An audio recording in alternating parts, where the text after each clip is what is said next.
Pemirsa, moda transportasi laut menjadi salah satu pilihan bagi pemudik untuk pulang kampung halaman. Melonjaknya jumlah pemudik tahun ini membuat semua sarana dan prasarana terkait transportasi harus disiapkan sematang mungkin.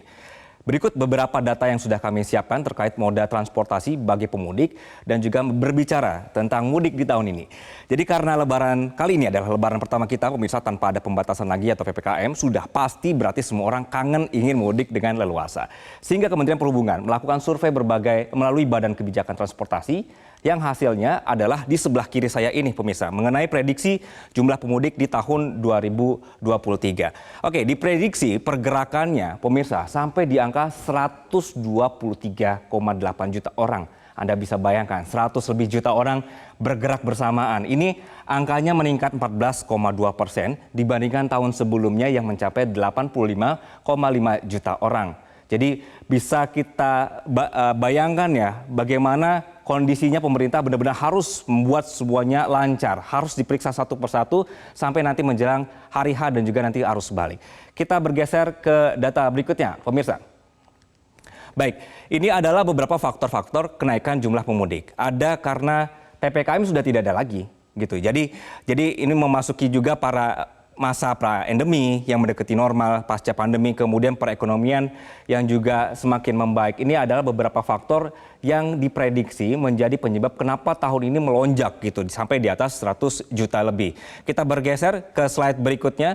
Beberapa faktor penyebab kenaikan lainnya adalah pembatasan larangan, tadi sudah disebutkan tidak ada penyekatan lagi seperti dulu. Kemudian juga adalah persepsi positif dari masyarakat pada penyelenggaraan pemilu angkutan lebaran tahun lalu yang dinilai rapi, sukses. Jadi tahun ini beranggapan bahwa oke, ayo kita mudik begitu. Jadi ini yang harus dijaga. Oke, lalu berikutnya pemirsa, faktor penyebab kenaikan jumlah pemudik yang tadi sudah disampaikan. Kemudian juga ini adalah prediksi pergerakan pemudik. Saya ajak Anda untuk benar-benar mencatat data ini. Berarti Anda sudah harus atur-atur waktu kapan Anda jalan. Jangan sampai terjebak kemacetan. Anda perlu catat puncak lebaran tahun ini diprediksi pada Jumat 21 April.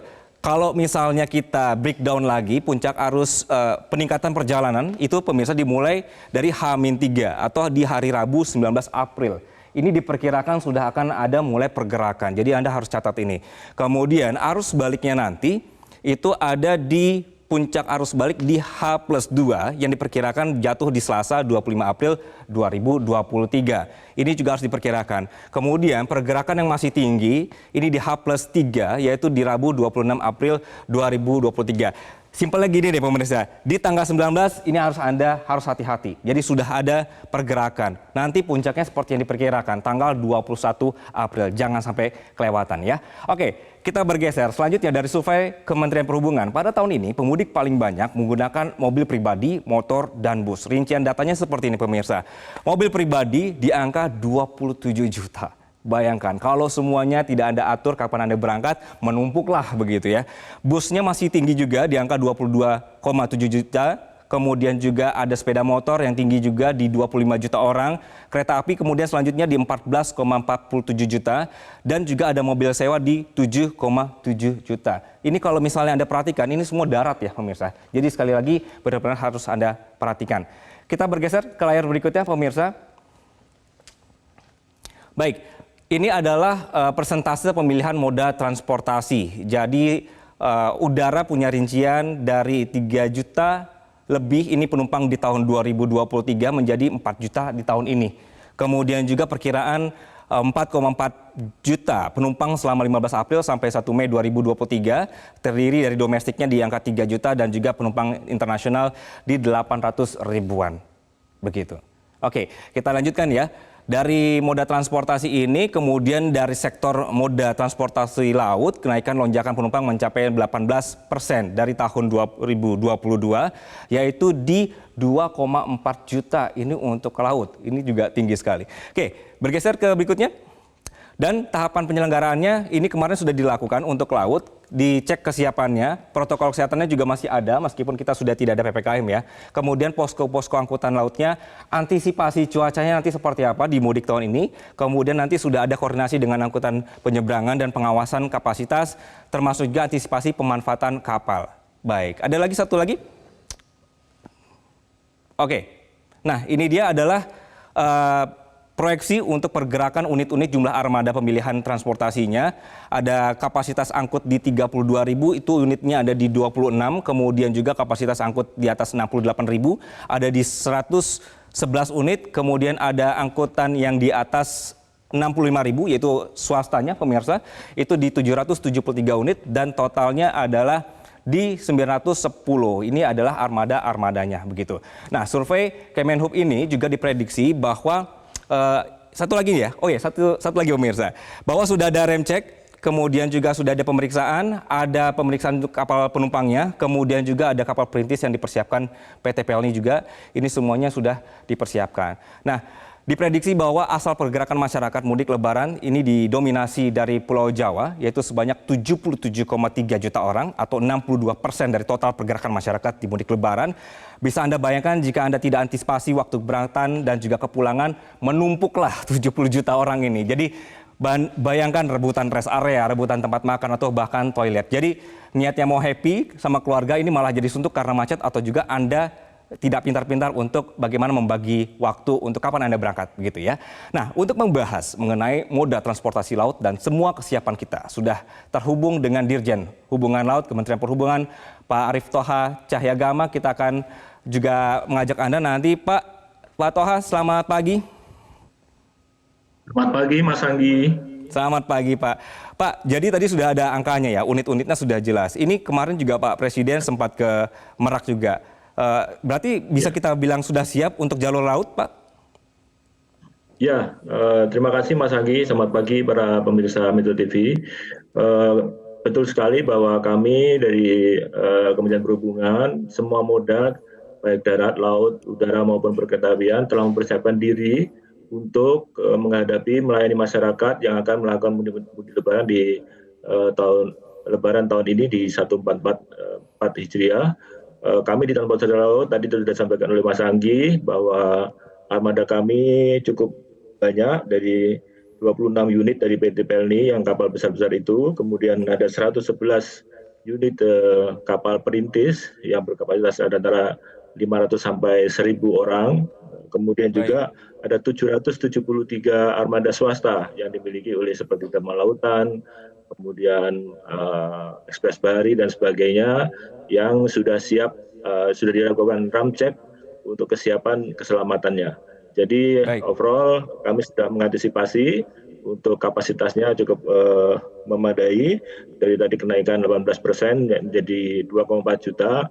Insya Allah semua akan terlayani, tidak ada para pemudik yang tidak terangkut oleh kapal laut. Baik. Pak Thoha, pelajaran kita dari tahun lalu adalah terjadi penumpukan jelang masuk ke Bakauni karena penumpang tidak tahu ya Pak, kalau misalnya tiket itu hanya lewat online. Bagaimana dengan tahun ini, apakah masih bisa go show? Nanti kita akan lanjutkan Pak diskusi pagi kita hari ini. Dan Anda pemirsa juga bisa bergabung bersama kami berkenaan dengan bagaimana persiapan untuk jalur mudik tahun ini, kemudian juga dengan jalur lautnya. Anda bisa bergabung di 021 583 99 100 di 021 583 99 100. Usai jeda kami akan lanjutkan diskusi kami. Pemirsa, di Metro Pagi Prime Time kali ini kami akan membahas tentang bagaimana persiapan untuk jalur mudik khususnya di laut, dan sudah bergabung bersama kami kembali Pak Arief Thoha Cahyagama, adalah Dirjen Perhubungan Laut Kementerian Perhubungan. Dan pemirsa, Anda juga sekali lagi bisa bergabung bersama kami di 021 583 99 100. Anda bisa tanya atau berkomentar juga di sini, sekali lagi nomornya di 021 583 99 100. Pak Thoha, jadi bagaimana supaya kita tidak terjadi tahun lalu ada bottleneck di mana semua menumpuk di jalur menuju ke pelabuhan sehingga terjadi kemacetan yang sangat panjang? Ya, Mas Anggi, seperti yang disampaikan oleh Bapak Presiden tadi, Bapak Presiden sudah melakukan pengecekan di Merak ya untuk jalur penyeberangan, di mana tahun lalu cukup terjadi penumpukan di sana. Nah, tahun ini kami sudah mengantisipasi, jadi teman-teman di Dirjen Perhubungan Darat yang menangani masalah penyeberangan, nantinya akan disiapkan beberapa kantong-kantong di rest area di jalan tol yang menjadi tempat bagi para pemudik yang belum waktunya kapalnya berangkat. Jadi disarankan para pemudik ini tiba di pelabuhan penyeberangan sesuai dengan jadwal waktu kedatangan dan keberangkatan kapalnya, sehingga tidak menumpuk di terminal penyeberangan. Jadi Oke, semuanya pembelian tiket sudah dilakukan secara online melalui Verizi. Kemudian diharapkan tibanya di terminal penumpang itu sesuai dengan jadwal kedatangan kapal dan keberangkatan kapalnya, sehingga tidak menumpuk di dermaga. Di samping baik. Oke, Pelabuhan Merak, pemerintah saat ini juga sudah menyiapkan Pelabuhan Ciwandan yang khusus digunakan untuk pemudik menggunakan motor dan kendaraan-kendaraan besar. Juga pelabuhan Bandar Bakau Jaya. Jadi sudah ada 3 outlet yang disiapkan sehingga tidak terjadi lagi bottleneck seperti tahun lalu. Jadi sudah dipisah secara langsung. Para pemudik yang menggunakan motor bisa melakukan melewati penyeberangan di dermaga pelabuhan Ciwandan yang menuju ke baik itu Bakauheni maupun ke Panjang. Juga pelabuhan BBC untuk kendaraan-kendaraan truk yang besar. Jadi diharapkan dengan adanya 3 outlet ini mengurangi atau meminimalisir adanya bottleneck sehingga tidak terjadi lagi penumpukan. Jadi di samping 3 outlet tadi saya sampaikan akan ada beberapa 3 rest area di jalan tol menuju Merak yang dijadikan sebagai kantong-kantong parkir. Jadi baik. apabila memang belum waktunya atau bahkan para pemudik belum beli tiket, maka bisa melakukan pembelian tiket di rest area tersebut sehingga Oke, tidak menumpuk di Pelabuhan Merak untuk menuju baik. ke Bakauheni. Pak Toha Ya. sudah bergabung bersama kita juga, ada pemirsa Metro TV dengan Pak John Vito di Batam. Selamat pagi, Pak John Vito. Selamat pagi, Ya. Metro TV. Ya. Oke, Ini, Pak John Vito ini termasuk yang saya- juga akan menyeberang di mudik tahun ini ya, Pak ya? Ya, mudah-mudahan nengok situasi, Mas. Karena kami di Kepri ini kan tidak begitu apa. Moda transportasinya cuma 2, ya, udara Oke. sama laut ya, untuk menuju ke daratan ya. Jadi begini, silakan, saya Pak. apresiasi dulu perhubungan ini. Karena tahun lalu 2022 itu kan kita membludak ya. Yang apanya permasalahannya di penyeberangan Merak Bangkahuni ini tiap tahun nih. Tapi alhamdulillah ya, dengar dari perhubungan ini sangat sangat yakin saya ya. Ya. Dan lagi nanti di rest area ini karena pergeseran manusia itu ada diperkirakan 123,8 juta. Ini kan nggak tanggung-tanggung. Kemarin kebetulan saya ke Jakarta kemarin. Saya perhatikan udah mulai ada persiapan-persiapan. Begitu juga di Kepri ya, kami di Kepri ini yang laut ini. Tengok di pelabuhan-pelabuhan ya yang di perhubungan kayak bandar SOP udah mulai mempersiapkan armada juga ada dicek mudah-mudahan kita ya zero lah dapat ditekan itu kecelakaan. Tapi saya agak juga Mas yang Merak Bangkahuni ini yang harus betul. Ini harus diatensi betul, harus diperhatikan betul Merak Bangkahuni ini.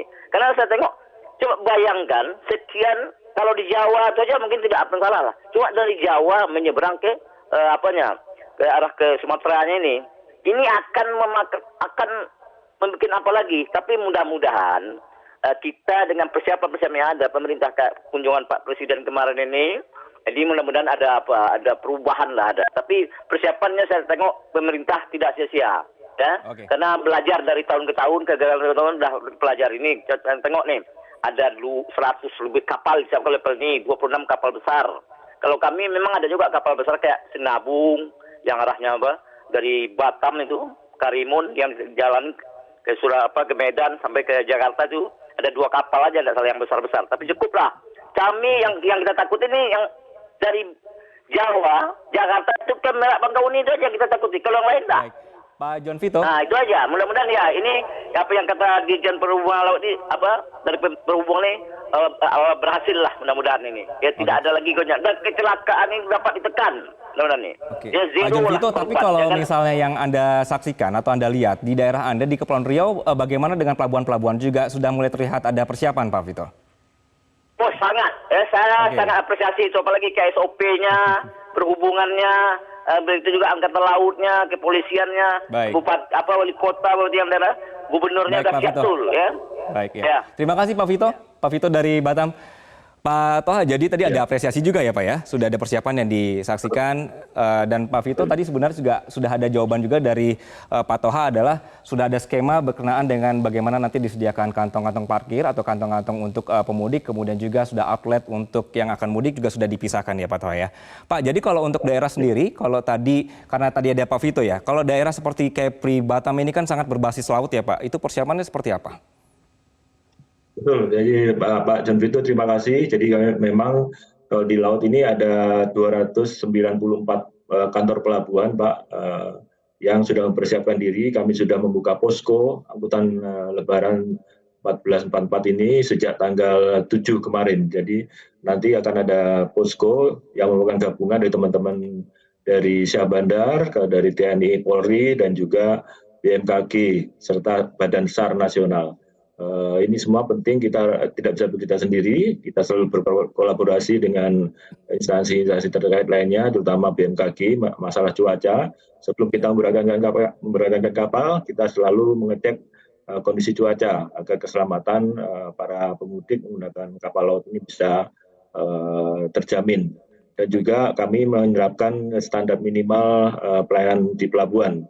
Beberapa pelabuhan sudah memiliki garba rata, ya, seperti di Belawan, di Priok, di Surabaya, di Makassar, di Sorong sudah memiliki garba rata, sehingga para pemudik bisa dengan mudah melakukan naik turun kapal.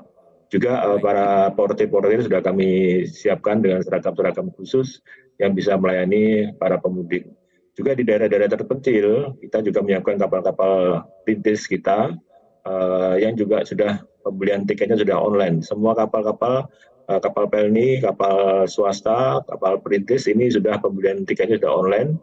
Jadi saya harap para pemudik tidak perlu lagi menggunakan perantara dalam pembelian tiket ini agar benar-benar ekonomis ya. Jadi kami sudah memberikan subsidi pada kapal-kapal penumpang ini agar terjangkau harganya oleh para pemudik, para masyarakat pada umumnya. Demikian, Mas. Oke. Pak Toha, bagaimana caranya supaya tadi Bapak sudah menyebutkan ya standar pelayanan ini Pak antara pusat dan daerah. Jangan karena kita perhatiannya hanya di Pulau Jawa dengan Bakauni dan Merak, namun teman-teman yang berada di daerah itu bisa terjaga kualitas pelayanannya juga Pak di tahun ini. Ya, kami memiliki standar pelayanan di pelabuhan, Mas Anggi. Jadi masyarakat bisa menikmati pelayanan di pelabuhan dengan standar minimal yang tadi seperti saya sampaikan, ada pelayanan untuk bongkar muat barang, kemudian naik turun penumpang, semuanya sudah disyaratkan. Jadi masyarakat bisa menyampaikan apabila ada keluhan, bisa langsung menyampaikan kepada penyelenggara pelabuhan setempat, Syah Bandar, apabila memang dirasakan adanya kekurangan pelayanan tersebut. Di samping itu kami juga membuka call center, kita punya media sosial di Kemenhub 151 atau DJPL Kemenhub 151 untuk menyampaikan keluhan ataupun masukan-masukan dalam rangka peningkatan pelayanan di pelabuhan. Memang pelabuhan kami sangat tersebar, terutama di wilayah timur yang masih minim fasilitasnya, tetapi kami menjaga standar pelayanan tersebut mencapai minimal paling tidak bagi keselamatan dan kenyamanan para pemudik. Demikian, Mas Anggi. Baik, Pak Toha, apakah di tahun ini nanti pemudik itu masih bisa untuk go show, ya begitu ya Pak? Tapi jangan dijawab dulu, kami akan lanjutkan diskusi di pagi hari ini dan pemirsa tetaplah bersama kami di Metro Pagi Prime Time. Pemirsa, kami masih membahas berkenaan dengan persiapan mudik, khususnya di jalur laut. Anda juga bisa memberikan pendapat Anda atau komentar Anda di nomor 021 583 99100, sekali lagi di 021 583 99100, atau juga ada hal yang Anda ingin sampaikan ke Kemenhub, silakan pagi hari ini juga boleh, karena kami masih bergabung dengan Pak Arief Toha, ini adalah dari Dirjen Perhubungan Laut Kementerian Perhubungan. Pak Toha, jadi untuk masyarakat yang ingin nyebrang menggunakan ferry, apakah masih bisa go show untuk tahun ini Pak? Kemudian bagaimana mencegah supaya orang tetap mencoba nekat masuk ke pelabuhan lewat tol dan akhirnya menumpukan itu tidak bisa dijaga juga ya Pak? Seperti apa Pak? Ya, jadi memang kami terus melakukan perbaikan pelayanan, khususnya menghindari penumpukan di pelabuhan. Jadi untuk tiket Gusyo pada prinsipnya semua tiket itu sudah dilakukan penjualan secara online. Jadi tidak ada datang ke pelabuhan kemudian mencari tiket di sana, itu sudah hampir tidak ada. Jadi untuk pembelian tiket dilakukan secara online, baik itu di agen-agen perjalanan maupun ada kios-kios yang menyediakan fasilitas untuk pembelian secara online. Nah, dari pembelian secara online tersebut, penumpang akan mendapatkan tiket dan boarding pass, sehingga pada saat sebelum masuk ke pelabuhan, boarding pass yang ada QR code tersebut ditempelkan, sehingga auto gate-nya baru terbuka, sehingga tidak ada lagi penumpang yang tanpa tiket bisa masuk ke pelabuhan. Jadi ini salah satu upaya kita untuk bisa membatasi atau mengurangi adanya percaloan ataupun perantara dan adanya penumpang-penumpang gelap tanpa tiket yang bisa naik ke kapal tanpa menggunakan tiket. Itu upaya kami, jadi setiap pelabuhan sudah mempunyai auto gate yang men-scan tiket yang memiliki barcode, sehingga pintu tidak bisa terbuka kalau tidak memiliki tiket tersebut, Pak Mas Anggi. Oke, itu jadi evaluasinya seperti itu. Nanti sudah ada kode khusus semacam boarding pass yang diberikan ke pemudik begitu, Pak ya, untuk bagaimana caranya supaya tidak ada orang yang tetap nekat masuk begitu ya. Oke, Pak Toha, kami sudah mendapatkan satu penelpon lagi dari Pak Rudi di Jakarta. Selamat pagi, Pak Rudi. Selamat pagi. Silakan, Pak Rudi. Baik, selamat pagi Pak Menteri. Saya hanya masukan saja Pak, untuk tahun-tahun lalu itu penambahan armada aja gitu Pak, agar kapal-kapalnya diperbanyak lagi gitu. Dan yang lebih utama lagi Pak, saat perjalanan saya dari Jakarta itu menuju Bakahuni itu, untuk lampu merah Pak, lampu merah itu kalau bisa itu Pak, saat dulu kan ada detik-detikan itu Pak, gitu. Jadi ini hanya tambahan saja Pak, bahwa jika tiba-tiba lampu merah atau lampu kuning menyala mendadak itu sangat berbahaya gitu Pak, atau tak terjadi tabrak belakang. Apalagi kami ini ingin buru-buru cepat sampai ke Bakahuni gitu Pak. Demikian Pak, terima kasih. Terima kasih Pak Rudi. Pak Toha, jadi ada masukan juga ya Pak ya, berkenaan dengan infrastruktur menuju ke pelabuhannya, minta tolong ditambahin traffic light-nya dengan angka gitu Pak. Tanggapannya Pak? Ya, betul sekali Pak Rudi, terima kasih masukannya. Jadi dengan adanya tingkat kepadatan yang tinggi memang diperlukan kehati-hatian Pak. Ketika lampu kuning, memang kalau kita buru-buru malah bukan nginjak rem tapi malah nginjak gas gitu Pak ya, untuk supaya melewati lampu merah. Masukannya sangat baik sekali Pak, kami pertimbangkan untuk bisa diterapkan karena memang kondisi yang istimewa ini harus kita siapkan dengan sebaik-baiknya. Terima kasih Pak Rudi masukannya, mudah-mudahan perjalanan kali ini lebih lancar. Oke, Pak Toha, berkenan dengan jumlah armada tadi juga pertanyaan dari Pak Rudi.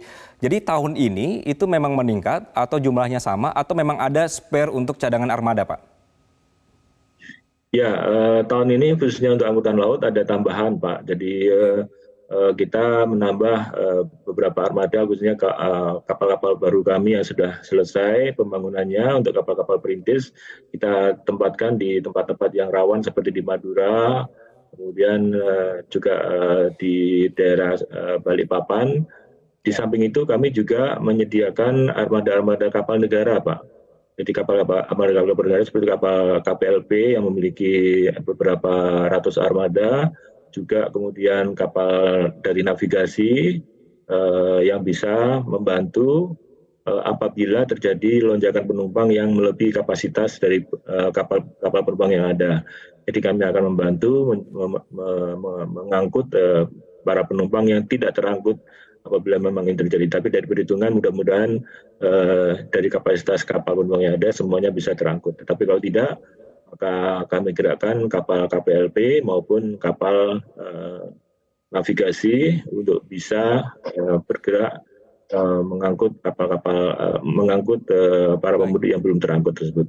Oke, Pak Toha, setiap tahun itu selalu ada mudik gratis motor diberangkatkan. Tahun ini sudah selesai atau masih boleh Pak pemirsa untuk mendaftarkan?